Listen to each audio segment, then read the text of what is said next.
After my husband's funeral, I never told his family about the Lakeside house and money he left me. Welcome to Her Hidden Heart. There's a brass key on a plain steel ring sitting in a ceramic bowl on my nightstand. It's been there for 14 days. I haven't picked it up. I haven't moved it. Every morning I wake up, and that key is the first thing I see. Right next to the lamp Nolan bought at a yard sale in Quakertown because the shade had a dent and the guy knocked $3 off. The key opens a cabin near Hawley, Pennsylvania. 2 bedrooms, 1 bathroom, sits on a 1/4 acre off Tinkwig Road, about a 10-minute drive from Lake Wallenpaupack. Nolan bought it 18 months ago for $167,500. He put it in my name, only my name. I found out about it 2 days after his funeral. I was going through his desk, not looking for anything, just touching his things, and I pulled open the bottom drawer. Inside was a fireproof lockbox. Inside the lockbox was the deed, a stack of Vanguard brokerage statements showing $315,700, and a note in Nolan's handwriting on a piece of yellow legal paper. I guess I should give you the whole background, but honestly, I don't even know where the beginning is. Let me try. My phone rang on a Thursday. Tammy, she works in the dental office across the parking lot from my building. She called during her lunch break. "Marissa, you gotta eat something. I'm bringing you soup whether you like it or not." That's Tammy. She doesn't ask permission to care about you. I've been back at work for 3 days. I do billing for a gastroenterology practice in Coopersburg. Insurance codes, claim disputes, the kind of work where you stare at numbers until your eyes cross. It was good, actually. Numbers don't ask you how you're holding up. Numbers don't tilt their head to the side and say, "How are you, really?" Nolan died of a pulmonary embolism on a Tuesday morning. He was 37. He was a fleet coordinator for a regional trucking company out of Bethlehem. Managed routes, schedules, driver assignments. He was organized, methodical. The kind of man who labeled the circuit breakers in the basement with a label maker and color-coded tabs. That part matters, because when I found that lockbox, I understood immediately. Nolan planned for this, not his death. Nobody plans for a blood clot at 37, but he planned for me. He planned for the possibility that something might happen, and he wanted me covered. The note said, "If something happens to me, everything in this box is yours. Don't let anyone take it." I read that sentence 4 times. Then I closed the box and put it back in the drawer. Dale called that Friday. Nolan's older brother, 43 licensed commercial real estate agent out of Allentown, the kind of man who wears a Bluetooth earpiece to a funeral reception. He said he wanted to come by and help sort out some paperwork, family stuff, estate stuff. He said it casually, like he was offering to mow the lawn. I said sure, because he was Nolan's brother, because I was 34 years old and my husband had been in the ground for 2 weeks, and I didn't have the energy to question why anyone wanted to help. Dale sat at my kitchen table for an hour and a half. He drank 2 cups of coffee and asked me 11 questions. I counted, because that's what I do. I count things. Occupational hazard. Most of the questions were about Nolan's finances. Did he have life insurance through work? What was the mortgage balance? Did I know about any other accounts? Any investments? Any property? I told him about the life insurance. $45,000 through his employer, standard policy. I told him the mortgage was current, and I stopped there. I didn't mention the cabin. I didn't mention the Vanguard account. Not because I was being strategic. Not yet. Those things were mine. Nolan left them for me. And something about the way Dale leaned forward when he asked about other accounts, something about the angle of his body, the speed of his follow-up question, made my stomach tighten. It was small, barely a feeling at all. I filed it away and moved on. That was my first mistake. Not because I should have told him, because I should have paid more attention to why I didn't. 3 weeks after the funeral, Nolan's family started showing up in shifts. Phyllis came first. That's Nolan's mother. 68, widowed herself 8 years ago. The kind of woman who brings a casserole and then stays until you wish you'd never answered the door. She showed up on a Monday with a foil-covered dish of baked ziti and a Ziploc bag full of sympathy cards she'd collected from her church friends. "I thought you'd want to read them, sweetheart." I thanked her. She sat down. 3 hours later, she was still there, reorganizing my spice cabinet. Alphabetically, without asking. I found the paprika between the oregano and the pepper and almost called the police. Phyllis has a way of helping that doesn't feel like helping. It feels like inventory. She opens a drawer, pauses, looks at what's inside, then closes it carefully, like she's making a mental note. I watched her do this with the junk drawer, the hall closet, and the cabinet above the refrigerator where Nolan kept his grandfather's things. That's where the watch was. An Omega Seamaster Professional, circa 1971. Nolan's grandfather, on his father's side, not Phyllis's, wore it every day for 30 years. It wasn't flashy, but it was worth about $9,400, and Nolan loved that watch more than most things in this house. Janine came next. Nolan's sister, 39, married to a flooring installer named Greg. Janine called on a Wednesday and said she wanted to help organize Nolan's closet and the garage. She said it sweetly, like she was doing me a favor I hadn't asked for. I let her in because I was too tired to say no. She spent 4 hours going through boxes, folding shirts, sorting tools into piles. She filled 2 garbage bags with donations and asked if I wanted to check them before she loaded them into her car. I glanced through one bag, old work shirts, some boots with the soles coming apart, a broken flashlight. I waved her off. The next morning, I went to Nolan's dresser to get his grandfather's watch. I'd been wearing it sometimes, just holding it really, feeling the weight of it on my wrist. The drawer was empty. I called Janine.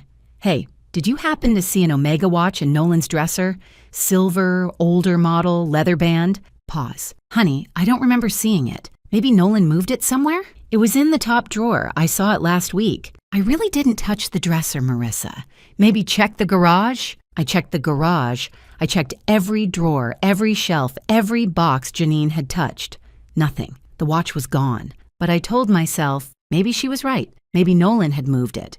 Maybe I was confused. Grief does that. Grief rearranges your memory like someone shuffling a deck of cards and handing it back to you.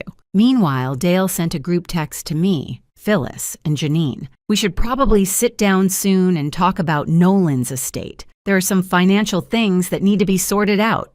Just practical stuff. Practical stuff. That phrase sat in my chest like a stone. And then, a small thing, but it stuck. I came home from work on a Friday and found 3 pieces of mail on my kitchen counter that hadn't been there when I left. One was a phone bill, one was a credit card statement, and one was a letter from the county assessor's office, the kind that gives you an updated property tax valuation. Dale had been in the house while I was at work. Phyllis had a spare key. Nolan gave it to her years ago for emergencies. Dale must have borrowed it, and he'd collected my mail. I texted him, "Hey, were you at the house today? Some of my mail was moved." He wrote back, "Oh yeah, sorry, I stopped by to check on the furnace filter. Mom asked me to.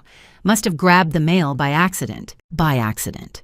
3 specific pieces of mail moved from the mailbox to the kitchen counter. That's a very organized accident. They lost a son, a brother. I kept telling myself, this is just how grief looks on some people. Some people grieve with food. Some people grieve with projects.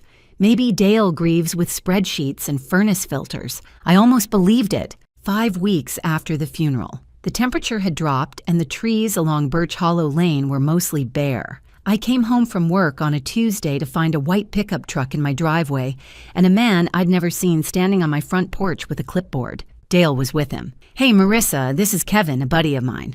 I asked him to take a look at the roof. You've got some shingles that are curling, and I want to make sure you're not looking at a leak situation this winter." Kevin didn't look like a roofer. Kevin had a laser measurer on his belt and was wearing clean khakis. Roofers don't wear clean khakis. I let them in because I didn't know how to say "get out of my house" to my dead husband's brother 5 weeks after the funeral. That's the trap, isn't it? Grief gives certain people a VIP pass, and if you revoke it, suddenly you're the heartless one. Kevin spent 40 minutes inside. He measured the living room. He opened the furnace closet. He checked the electrical panel and wrote down the amperage. He looked at the water heater and asked me when it was installed. He spent exactly 0 minutes on the roof. This has nothing to do with the story, but Nolan made the best French toast you've ever had in your life. Thick-cut brioche, real vanilla extract, not the imitation stuff, a little bit of cinnamon and a pinch of cardamom. I keep finding his spatula in the drawer, the silicone one with the blue handle. Every time I see it, it wrecks me for about 10 minutes. Well, okay. Back to the family. My neighbor, Mrs. Kasperzak, she's 74, lives in the yellow house with the flagpole. She caught me checking the mail 2 days later. Marissa, honey, I saw your brother-in-law walking your property line on Tuesday with a tape measure. He was out there for 20 minutes. I thought you should know. I stared at her. He told me he was checking the roof. Mrs. Kasperzak looked at me the way my grandmother used to look at me when I said something naive. She didn't say anything else. She didn't need to. I called Dale that evening. I tried to keep my voice level. What was Kevin actually doing at my house? He didn't look at the roof, Dale. Dale laughed. Actually laughed. He looked at everything, Riss. The roof, the structure, the systems, just making sure the house is in good shape. For your sake. You're a single homeowner now. You need to know what you're dealing with. For my sake. Everything they did was for my sake. Then Phyllis called. And this is where a new word entered my vocabulary. The family loan. Sweetheart, I don't know if Nolan ever told you, but when you two bought the house back in 2017, Dale and I gave Nolan $42,000 for the down payment. We never asked for it back because, well, he was my son. But now that he's gone, and the house is... Dale and I have been talking, and it would only be fair if we discussed how to handle that. $42,000. She said it like she was reciting a phone number, like she'd practiced. I vaguely remembered Nolan mentioning something about repaying his mother, checks he wrote over a couple of years, but I couldn't prove it. Not yet. Not from memory. Something about that phone call didn't sit right, but I told myself, Dale is a numbers guy, Phyllis keeps records. Maybe there really was a loan and Nolan just never told me the details. Maybe I was the one who didn't have the full picture. 3 days later, Dale emailed me a summary of the loan. Not an original document, not a signed agreement, not a bank transfer record.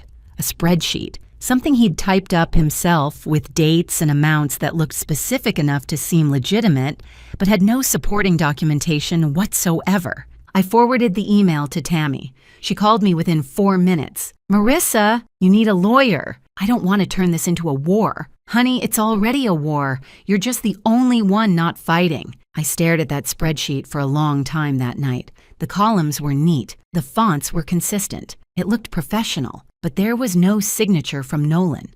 No bank records. No promissory note. Nothing but Dale's word. And Dale's word, I was starting to realize, was worth exactly what it cost him to type it up. 6 weeks after the funeral, the family shifted gears from helpful to organized. It started with a second email from Dale. This one, CC'd Phyllis and Janine. Subject line, house discussion, moving forward. The body was 3 paragraphs long and included the phrase, the family's financial interest, twice. He wrote it like a business proposal. He even used bullet points. Janine called that same afternoon to check in. We talked for 22 minutes. She asked how I was sleeping. She asked if I'd been eating, and then, like she was reading from a script, she said, you know, Greg and I have been talking, and things are really tight right now. Nolan would have wanted the family taken care of. Not just you, Marissa. All of us. We're all grieving. I let her talk. I counted the word family. She said it 9 times. Phyllis showed up the next day, unannounced. She had a real estate flyer in her purse, a 2-bedroom condo in an over 55 community near Emmaus. She set it on my kitchen table like she was presenting evidence. Just in case you're thinking about downsizing, sweetheart, it's a beautiful little complex, very safe, close to shopping. I'm 34 years old. She brought me a brochure for a retirement community. I smiled. I thanked her. I put the brochure in the recycling bin the second her Buick pulled out of the driveway. That night, I went into Nolan's office and opened the lockbox again. The deed, the Vanguard statements, Nolan's letter, and that brass key, still sitting in the ceramic bowl on my nightstand, where it had been for weeks. I looked at it differently now. It wasn't just a key to a cabin. It was a way out. I started going through his file cabinet. 3rd drawer, behind the tax returns. I found a folder labeled Family in Nolan's handwriting. Inside, 5 canceled checks, all written to Phyllis Croft. 3 were right there in the folder. $8,000 in March 2018, $10,000 in September 2018, $8,000 in April 2019. That's $26,000. Not the full 42, but it was something. I photographed each check with my phone, front and back, time-stamped. That weekend, I drove to the cabin for the first time, an hour and 40 minutes on Route 33 to the Turnpike extension, then north through the Poconos. I brought the lockbox, 2 suitcases, and the photo albums from the hall closet, just the things I couldn't afford to lose, because by that point, something in me already knew. Whatever was coming next, I didn't want my most important things sitting in a house where Dale had a spare key. The next morning was a Saturday. I was standing in the kitchen making coffee when I heard a car door. Then 2 more, Dale, Janine, and Janine's husband Greg, walked up the front path like they were arriving for a barbecue. Greg was wearing Nolan's grandfather's watch, the Omega Seamaster, the 1971 model with the brushed steel case and the original crown on Greg's wrist. He wasn't hiding it. He was wearing it like it was his, like it had always been his, like it was nothing. My vision narrowed, literally. The edges of the room went soft and the center went sharp, and the only thing I could see clearly was that watch on a wrist that had no right to wear it. I didn't say a word. I poured 3 extra cups of coffee and sat down at the table. Was I being paranoid? Maybe they did loan him the money and he never paid it back. Maybe Janine really didn't take the watch. Maybe Dale really was just looking out for me. Maybe I was a grieving widow turning her husband's family into villains because I needed someone to blame. I sat with that thought for about 30 seconds, and then I looked at Greg's wrist again, and I stopped wondering. All right, hold on. Before I keep going, I want to say something real quick. If you've been listening this far, hit that subscribe button and tell me in the comments where you're watching from and what time it is there. I read every single one of them, and honestly, your comments get me through my week. I mean that. Thank you. Okay, back to this. Dale brought a woman to my house on a Saturday morning. No warning. No phone call, just his silver Lexus pulling into the driveway at 9:15 and a woman I'd never seen climbing out of the passenger side with a leather portfolio and a digital camera. She was already taking pictures of the front of the house before I opened the door. Marissa, this is Christine. She's a colleague from my office. I just wanted her to get a fresh set of eyes on the place. Christine smiled at me with the kind of professional warmth that real estate agents practice in a mirror. She was already looking past me into the foyer, scanning the crown molding, the hardwood floors, the staircase. I watched her eyes move like she was calculating square footage in real time. Dale walked through my house like he owned it. He pointed at the kitchen. Granite counters, updated in 2019. He pointed at the back door. New slider, double pane. He opened the basement door and told Christine the foundation was poured concrete. No cracks. He knew details about my house that I didn't even know. I stood in the hallway and watched this happen. My arms were crossed. My jaw was locked so tight I could feel my molars grinding. And then Dale turned to me. He put his hand on the kitchen counter, the granite counter that Nolan and I picked out at a warehouse in Nazareth after spending 4 Saturdays comparing samples, and he said, "We're selling your house." Not "we should talk about selling." Not "have you considered." Not "what do you think." He said it the way you'd tell a renter that the lease is up, like the decision was made and I was being notified. I smiled.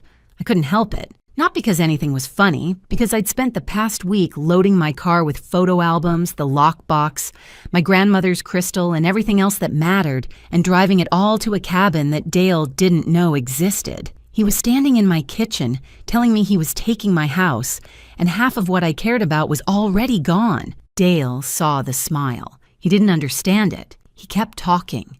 He laid it out like a pitch deck. The family loaned Nolan $42,000 for the down payment. Nolan never repaid it. The family has a financial interest in the property. The easiest solution for everyone is to sell the house, repay the family's stake, and divide the remaining equity. He had a listing agreement in Christine's portfolio. 2 signatures required, but he said it like mine was a formality. I need a second. This part, okay. I'm fine. It's just, he said it in my kitchen. Standing next to the refrigerator, Nolan and I picked out together at a scratch and dent sale in Hellertown. That's the part that got me. Not the words, the location. He stood in the middle of my life and told me it was his to sell. Christine leaned toward Dale on the way out and said something she thought I couldn't hear. But I was standing 6 feet away, and I have excellent hearing, she said. The comparable is closer to $290. We could list at $305, $305,000. That's what they thought my home was worth. That's what they planned to take. I didn't sign. I said I needed time to think. Dale's face changed. The salesman's smile dropped, and what was underneath was harder, colder, and a lot less patient. Don't wait too long, Marissa. The market shifts. They left. I locked the front door, the back door, and the garage. Then I sat on the kitchen floor, right there on the tile, next to the refrigerator, and I didn't cry. I didn't scream. I just sat there, and I felt something click into place behind my eyes. This wasn't grief. It was never grief. Dale had been running a play since the day of the funeral, the helpful visits, the roof inspector who wasn't a roofer, the spreadsheet with no documentation, Phyllis's retirement condo brochure, Janine's kitchen table sympathy. Every move was a setup. Every kindness was a measurement. And that watch on Greg's wrist, that wasn't forgetfulness. That was a family that had already divided up my husband's life and was coming back for the house. I pulled out my phone and texted Tammy 2 words. "You're right." She wrote back in 11 seconds. "I have an attorney's name. Call him Monday." Mr. Kirchner's office was on the 2nd floor of a converted row house on Broad Street in Bethlehem. The carpet was brown. The waiting room had those padded chairs with the wooden armrests that every lawyer's office in Pennsylvania seems to buy from the same catalog. Tammy's uncle had used him for his own divorce and said the man was thorough and didn't waste your time. He didn't. I sat across from him with a folder I'd put together over the weekend, the deed to the house, Nolan's death certificate, Dale's email with the loan spreadsheet, the 3 canceled checks I'd found so far. Mr. Kirchner read everything in silence, made 2 notes on a yellow pad, and then looked up. "The house is yours. Joint tenancy with right of survivorship. Your husband died. Ownership passed to you automatically. Full stop. What about the loan? Even if they did loan your husband $42,000 and he never repaid a cent, which you have evidence he did, it's an unsecured personal debt. They can't put a lien on your property for it. They can't force a sale. They have no legal claim to your home. Your brother-in-law is either very confused about property law or he's counting on you being confused about it." I knew which one it was. Dale wasn't confused about anything. I went back to Nolan's office that night with a flashlight and a level of focus I hadn't felt in 6 weeks. I pulled every file from the cabinet, every envelope, every scrap of paper, and in a folder, wedged behind the 2019 tax return, I found the last 2 canceled checks. $8,000 dated June 2019, $8,000 dated November 2020. Both payable to Phyllis Croft, both endorsed and deposited. Total, $42,000. Loan repaid in full, every penny. I photographed them, front and back, saved the originals in the lockbox, and then I picked up the brass key. For real this time. Not as a thought, not as an idea. I held it in my hand and I felt the teeth against my palm, and I made a decision. Every carload after work, everything that mattered. The cabin was mine, it was safe, and nobody in the Croft family knew it existed. Then I made a mistake. Phyllis called me on a Thursday evening. She was crying, or doing that thing she does that sounds like crying but never produces actual tears. She was talking about Nolan, about how much she missed him, about how the family was falling apart. And I said, without thinking, because I was tired and my guard was down, "I talked to someone about the house, Phyllis. It's going to be fine." I meant the attorney. She heard something else entirely. Within 2 hours, Dale called. His voice was tight. "I hear you've been talking to lawyers." I didn't confirm or deny. I said I was handling things. Handling things. He repeated it like I'd said something offensive. "Marissa, we're trying to do this the family way. You bring lawyers into it and this gets ugly." It was already ugly. He just didn't like that I'd noticed. The next day, Friday, I came home from work and the garage had a new lock, a shiny brass deadbolt that I did not buy and did not authorize. I stood there staring at it with my car keys in my hand. I called Dale. "Did you change my garage lock?" "Yeah, for security. Mom was worried. You're not home a lot these days." The man changed my lock. My lock. On my garage. On a house he has no legal claim to. Using a key he should never have had in the first place. I stood in my own driveway looking at that shiny new deadbolt and thought, "You know what, Dale? That's the most productive thing you've done in your life. Too bad it's going to cost you everything." Mrs. Kasperzak caught me the following Tuesday. She was pulling weeds in her front bed. At 74, that woman has more energy than I do, and she waved me over. Marissa, I saw two people going through your house on Monday afternoon, a man and a woman. Your brother-in-law let them in. He was showing my house to buyers while I was at work. I thanked Mrs. Kasperzak. I went inside. I locked every door. I changed the front door lock myself. Tammy came over with a drill and a Schläge deadbolt kit from the hardware store, and we did it in 40 minutes. Then I called Mr. Kirshner and told him everything. I need you to make this stop. Mr. Kirshner sent the letter on a Wednesday. Certified mail, return receipt requested, addressed to Dale Croft at his office on Hamilton Street in Allentown. Cease and desist. Stop entering the property. Stop representing yourself as having authority over the estate.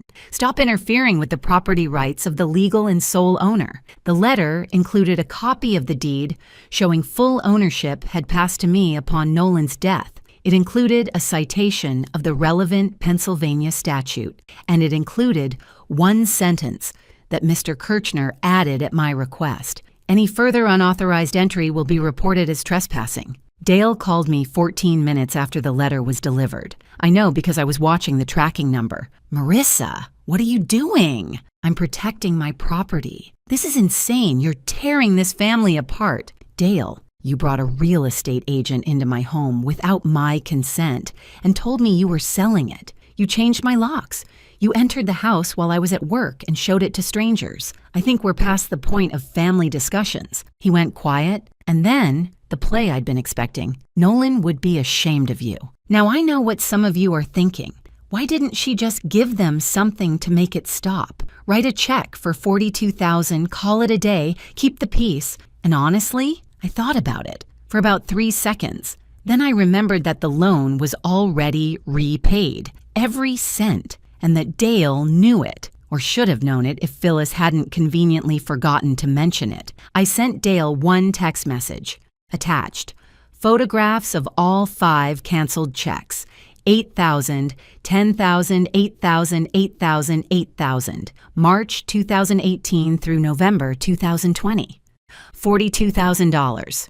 Repaid in full. I captioned it. The loan was repaid by November 2020. Please stop contacting me about the house. 2 days of silence. I thought it was over. I actually told Tammy, I think he got the message. She said, don't celebrate yet. She was right. Dale filed a fraudulent claim of lien against my property with the Lehigh County Recorder of Deeds. He claimed the $42,000 as an unpaid debt attached to the property. He filed it on a Monday. I found out on a Wednesday when Mr. Kirchner called me at work. We have a problem. The lien clouded the title. It meant I couldn't sell the house, couldn't refinance, couldn't do anything with it until the lien was resolved. I was frozen. Everything I'd been planning, listing the house on my terms, with my own agent, taking the proceeds and starting fresh at the cabin, all of it stopped. I didn't sleep for 4 days. I ate cereal standing at the kitchen counter at 1 a.m, staring at the wall. I drove to work and sat in the parking lot for 20 minutes before I could make myself go inside. I called Tammy and said the words I'd been avoiding. Maybe I should just give them the money. Maybe it's not worth this. Tammy said, Marissa Croft, you are not giving $42,000 to people who stole your husband's watch off his dresser. Call your lawyer. Mr. Kirchner filed an emergency petition to dissolve the lien. He attached all 5 canceled checks.